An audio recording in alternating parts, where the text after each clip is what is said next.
Pertama, kita tidak boleh menjahatin hamba Tuhan.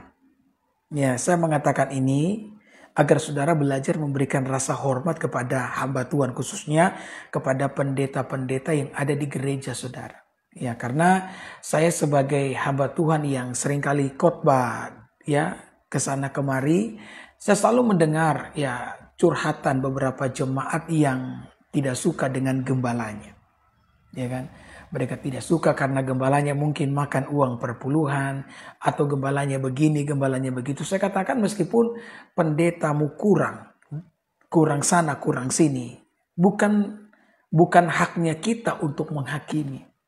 Tugasnya kita itu adalah mendoakan, karena ini ada ayatnya. Alkitab mengatakan bahwa yang berhak menghukum seorang hamba adalah tuannya. Nah, kita kan punya Tuhan satu, yakni Tuhan Yesus. Dialah Tuhan yang berhak untuk menghakimi setiap hamba-hambanya. Karena saya pun mengatakan bahwa penghakiman kita itu tidak sempurna. Makanya ada ayat Alkitab mengatakan, jangan menghakimi sebelum waktunya. Jangan menghakimi sebelum waktunya. Waktu Tuhan yang paling tepat. Karena ketika Tuhan menghakimi, dia bisa melihat segala sesuatu dengan jelas. Apa yang tak dapat kita lihat, itulah yang bisa dilihat oleh Allah. Amin. Ya, dan saya banyak kali menceritakan hal ini ya. Jadi kita perlu mengerti akan kebenaran ini, bahwa ketika saudara menemukan kekurangan dalam diri seorang hamba Tuhan, jangan saudara ya jahatin hamba Tuhan tersebut. Jangan saudara gosipin hamba Tuhan tersebut. Kenapa? Karena saudara akan membawa dampak buruk dalam kehidupanmu. Mungkin saudara pernah mendengar kalau hamba Tuhan itu punya daging yang beracun. Ya, maka jangan makan daging hamba Tuhan, karena dagingnya beracun loh saudara. Terlalu banyak ayat-ayat di Alkitab orang-orang yang menganiaya hamba Tuhan, pada akhirnya kehidupan mereka mengalami sebuah kutukan. Ya, nah kita bicara sejenak ya tentang hal ini saudara. Beberapa hari belakangan kan masalah U23, U20 ya. Sementara heboh di dunia maya ya. Kita tahu bahwa sebenarnya kan akan dilaksanakan Piala Dunia di Indonesia U20, dan ini kan sangat baik ya, sangat baik buat negara Indonesia itu sendiri, bahkan sangat baik untuk pemain-pemain Indonesia itu sendiri, karena ini bisa menjadi cikal bakal bagi pemain-pemain Indonesia untuk bisa go internasional. Karena ketika Piala Dunia itu berlangsung, maka akan ada pencari-pencari bakat dari berbagai macam negara ya. Pencari-pencari bakat itu tuh hadir pada saat Piala Dunia. Mereka mencari bakat-bakat yang hebat, yang dapat mereka rekrut, yang dapat mereka bayar untuk terlibat di dalam ya tim-tim yang lebih besar lagi kan. Mumpung lagi murah nih. Karena kalau sudah terkenalkan pemain bola itu bisa mahal harganya saudara. Kalau yang begini kan murah-murah harganya. Maka pencarian bakat itu ada di mana-mana ketika Piala Dunia itu dilangsungkan. Tapi sayang sekali kan Piala Dunia tidak dilangsungkan di Indonesia hanya karena beberapa orang itu menolak ya kedatangan atau hadirnya timnas dari Israel. Sebenarnya kalau dipikir-pikir ini konyol juga ya. Kita kan menolak Israel itu karena ya apa? Israel itu penjajah. Ya, kita berkata bahwa seharusnya FIFA itu memban Israel sebagaimana memban Rusia kan, karena Rusia menjajah Ukraina, Israel menjajah Palestina, maka seharusnya Israel tidak perlu diikut sertakan dalam Piala Dunia ya. Tetapi kita lupa ya, kadang-kadang kita bicara ya undang-undang dasar, penjajahan di atas dunia harus dihapuskan. Tapi kita lupa loh, kadang-kadang di negara kita sendiri masih ada penjajahan. Saya ngomong kemarin di hari Minggu pagi ya, di daerah Purwakarta ada gereja lagi yang disegel saudara.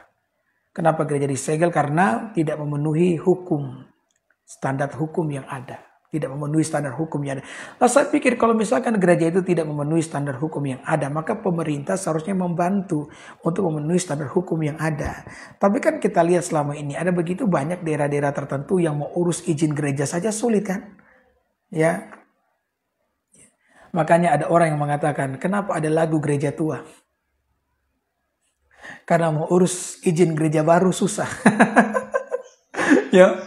Makanya nyanyinya di gereja tua. Kalau gereja baru susah urus izinnya. Nah ini kan contoh penjajahan masih terjadi. Ya makanya saya bilang kalau saya jadi Presiden Jokowi, saya malu tuh mau keluar-keluar tentang ya Palestina dan Israel. Sementara di dalam negeri sendiri kan masih terjadi yang namanya penjajahan. Ya Saya ingat bagaimana Mas Gibran, anaknya Presiden Jokowi itu ngomong kemarin. Dia katakan responnya bagaimana ketika Piala Dunia tidak jadi dilangsungkan di Indonesia. Dia bilang, saya sih hanya berusaha untuk ya menghargai perjanjian yang telah dibuat antara kedua belah pihak, yakni antara FIFA dan para pemimpin yang ada di Indonesia ini kan.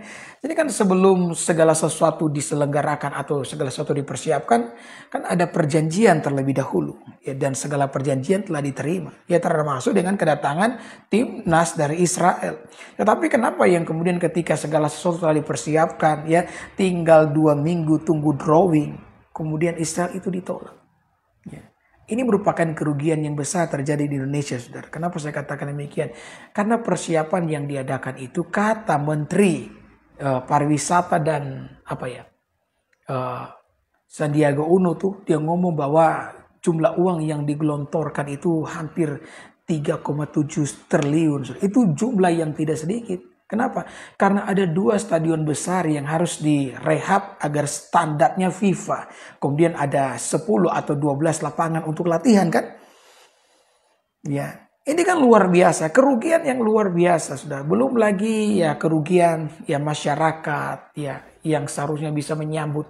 Itu waktu saya ingat waktu SEA Games tahun 2018 itu pemerintah itu meraup untung itu sampai 41 triliun loh saudara. Kenapa? Karena hadirnya Wisman ya atau para wisatawan mancanegara ya Wisman yang hadir itu membuat ya negara mendapatkan keuntungan yang sangat banyak. Tapi karena hal ini terjadi maka negara itu rugi besar. Maka ada yang bikin status di TikTok tuh saya baca, dibilang begini, entah Indonesia bikin dosa apa, mau ikut Piala Dunia lewat jalur kualifikasi tidak tembus. Sekarang sudah masuk kualifikasi karena jatah sebagai tuan rumah. Ya kan? Tidak tembus juga. Ini dosa apa? Saya jawab dosanya karena mengutuk Israel. Alkitab sudah mengatakan dengan jelas loh. Jadi Abraham ternyata bukan hanya bawa berkat. Alkitab mengatakan diberkatilah orang yang memberkati engkau dan terkutuklah orang yang mengutuk engkau. Jadi itu dosanya saudara. Kalau saya melihat dari kacamata Alkitab. Walaupun memang saudara ya para U20 kita ya para pemain nasional kita, timnas kita ya bermain karena jatah tuan rumah. Orang ngomong itu katanya cuma pemberian, giveaway. Ya sekarang Argentina loh. Ya menawarkan diri jadi tuan rumah U20. Kenapa? Karena mereka tidak lulus kualifikasi kan. Kalau mereka jadi tuan rumah maka mereka bisa masuk sebagai jatah tuan rumah. Mereka tidak mempersalahkan giveaway. Kenapa? Karena kalau sudah masuk Piala Dunia itu luar biasa. Jokowi kemarin ngomong sakit kepala dia selama 2 minggu. Kenapa? Karena dia tahu sendiri perjuangan untuk bisa jadi tuan rumah itu luar biasa. Tapi ini yang terjadi. Maka orang tanya dosa apa? Inilah yang saya mau katakan dalam kacamata Alkitab. Karena kita tuh mengutuk Israel. Israel itu siapa? Israel itu hamba Tuhan. Maka saya mau kasih ini sebagai sebuah contoh kepada kita. Saudara, jangan sekali-kali kita tuh jahatin hamba Tuhan. Ya, khususnya pendeta-pendeta di gereja saudara. Kalau mungkin kau mengalami sebuah permasalahan dengan pendetamu. Ada cekcok dengan pendetamu. Ya, maka jangan saudara jahatin pendetamu. Engkau mungkin berpikir untuk pindah gereja. Yaitu hak saudara. Kalau saudara pun mau pindah gereja, maka saudara itu harus melakukan dengan cara yang baik. Engkau masuk ke gereja itu, mendaftarkan diri menjadi jemaat di gereja tersebut dengan cara yang baik-baik. Maka engkau harus keluar pun dengan cara yang baik-baik.